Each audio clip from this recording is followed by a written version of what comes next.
It's funny because players spend ages learning the technique for these smashes, but they don't actually know when they should be using them. So that's what we're going to cover now.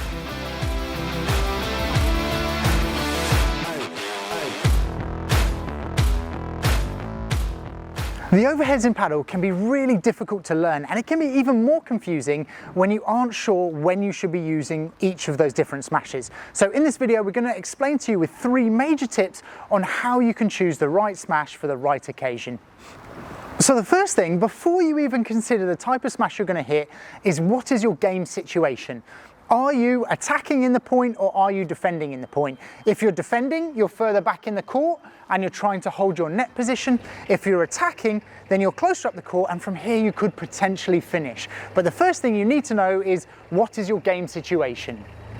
The second tip is to understand the locations on the court and the possible type of smashes you could hit. So for example, if you're on the right hand side of the court, your options are really only if the ball is here are you going to be able to hit a vibra, yeah? Because this is the only space that you can actually come round the outside of the ball and be aggressive with that shot. You've got this space here, which is kind of slightly further back and also more central, which would be your typical bandeja position. Yeah, you know, from this position you can play that defensive smash. You've got this kind of channel down the left-hand side where you're more often going to play a gancho, which is a shot that I'll link to up here, but you play over your head like this. And really only from the kind of front area of the court could you be really aggressive with your flat or your topspin smash, yeah? These are the kind of general areas. Now, if you're watching the World Padel Tour, you'll see that they are playing really aggressive smashes from different areas of the court, and that is obviously a very high level. But as a basic understanding, these are your areas for the right-hand side of the court.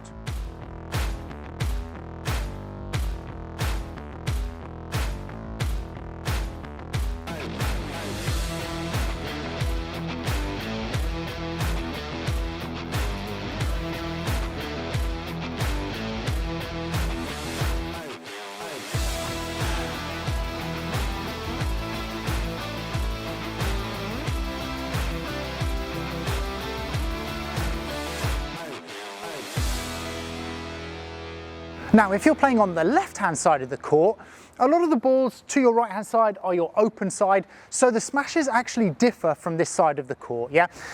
Again, you have a kind of area to the side here, which actually is a lot bigger, that you could play your vibra in. You've got all of this space here, even onto the other side of the court here, where you would play your bandeja.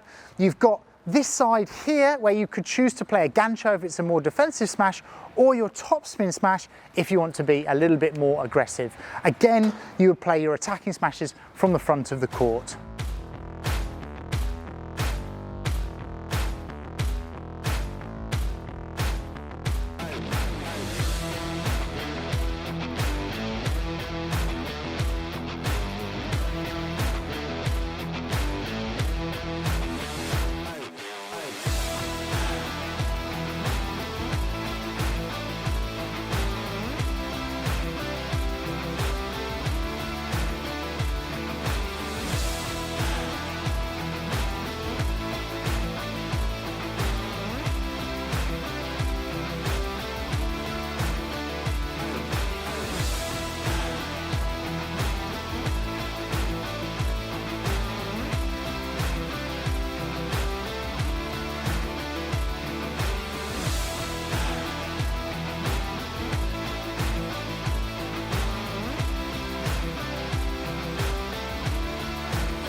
Now, if you found this video useful, please click the subscribe button and give the video a like. It really helps us.